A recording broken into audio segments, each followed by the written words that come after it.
मुख्यमंत्री के दौरे के दौरान बीजेपी विधायक बैजनाथ रावत ने हैदरगढ़ मिनी ट्रामा सेंटर बनाए जाने की बात पर जोर दिया।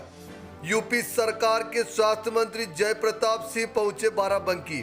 स्वास्थ्य मंत्री ने आयुष्मान के लाभार्थियों को गोल्डन कार्ड बांटने के दौरान संबोधन के दौरान कहा कि कोरोना के नए स्ट्रेन से निपटने के लिए हम पूरी तरह से तैयार हैं। जैसे कोविड-19 को हराया, इसे भी हराएंगे। 15 जनवरी के बाद फिर शुरू होंगे स्वास्थ्य मेले। नवभारत समाचार लखनऊ उत्तर प्रदेश से जितेंद्र शुक्ला की रिपोर्ट। जिसमें हमको वैक्सीनेशन भी करना है। वैक्सीनेशन एक उतना ही बड़ा सिस्टमैटिक अभियान है जितना हमने कोविड-19 का प्रबंधन का आज भी हमारा जो व्यवस्था चल रही है, उतना ही सुनिश्चित करना है हमको और बारीकी से उसका रिवीजन करके, उसका ट्रेनिंग करके ये सुनिश्चित करना कि हमारी पूरी आबादी को वैक्सीन लगाना। फेज वाइज अलग चीज है कि जिसमें हेल्थ वर्कर रहेंगे, फिर फ्रंट लाइन वर्कर रहेंगे, फिर 50 के ऊपर के जो कोमोबिडिटी और उसके बाद के आम जनता को करना, ये भी एक बहुत बड़ा अभियान है। इसमें हम सभी लोग निकले हैं, अपने कोल्ड चेन को भी देख रहे हैं, अपने वैक्सीनेशन करने की जो प्रक्रिया है, छोटी छोटी बात को लेके उन सब पर ध्यान देके हमारे वैक्सीनेटर का ट्रेनिंग करना, उन सबको उसी लेवल पर लाना, ये सारी चीजें साइमल्टेनियसली साथ साथ हमारे अभी भी चल रही है। और जब भी वैक्सीन आएगा, क्योंकि अभी उसका निश्चित डेट नहीं आया है, मगर प्रधानमंत्री के उद्बोधन से हम लोग को ये ज्ञात हुआ है कि बहुत जल्दी जनवरी में आने की संभावना है। इसलिए हमारी पूरी प्रक्रिया तैयार रहनी चाहिए कि कहीं भी उसमें कोई कमी ना है। इसके लिए लगातार हम लोग प्रशिक्षण देते रह रहे हैं, लगातार उसका रिहर्सल कर रहे हैं, ताकि कोई भी व्यक्ति इसमें जो वैक्सीन देने वाला है उसके तरफ से कोई गलती ना हो। इस बात को हम लोग ध्यान दे रहे हैं। उत्तर प्रदेश का चिकित्सा विभाग बहुत बड़ा है, 75 जनपद है। हमारे यहाँ कम से कम 100 से ऊपर तो बड़े बड़े अस्पताल हैं, जिला अस्पताल है, मंडलीय चिकित्सा आते हैं। तो जैसे ये प्रारंभिक स्तर पर था,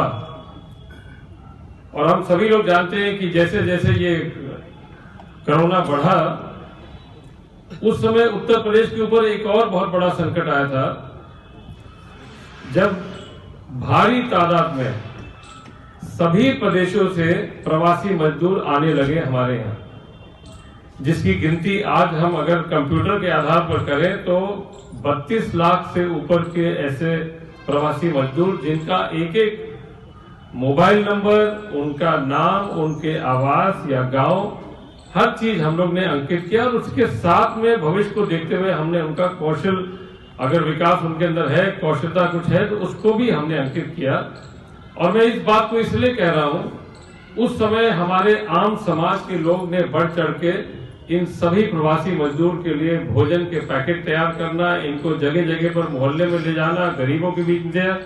उसमें बहुत सारे उद्योग ने, बहुत सारे कंपनियों ने CSR के माध्यम से, अपने निजी संसाधन के माध्यम से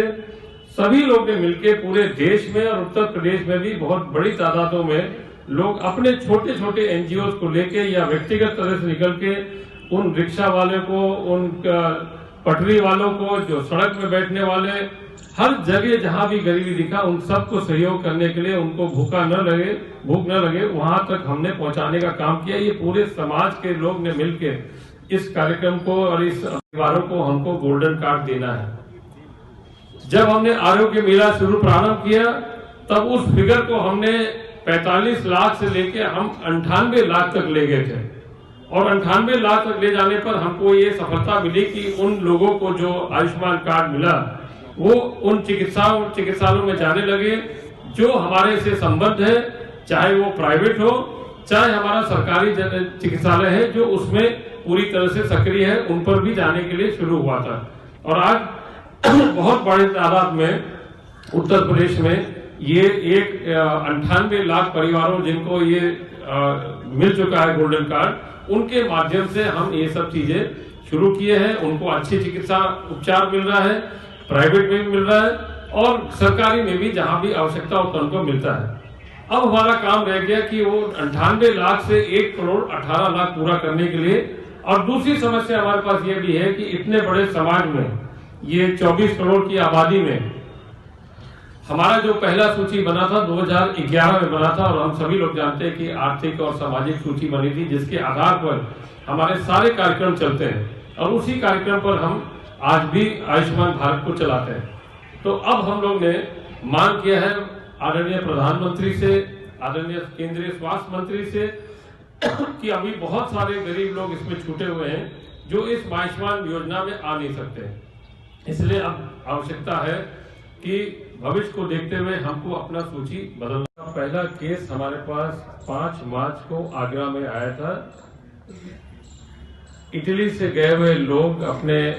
छुट्टियों से वापस आए और वहीं से हमारा उत्तर प्रदेश के अंदर पहला केस आया। वहां से हमारी ये 9 महीने की जो कार्यकाल है, आज अभी तक लगातार कोरोना को लड़ने के लिए हमारा जो प्रबंधन योगी आदित्यनाथ के नेतृत्व में, और उस प्रबंधन को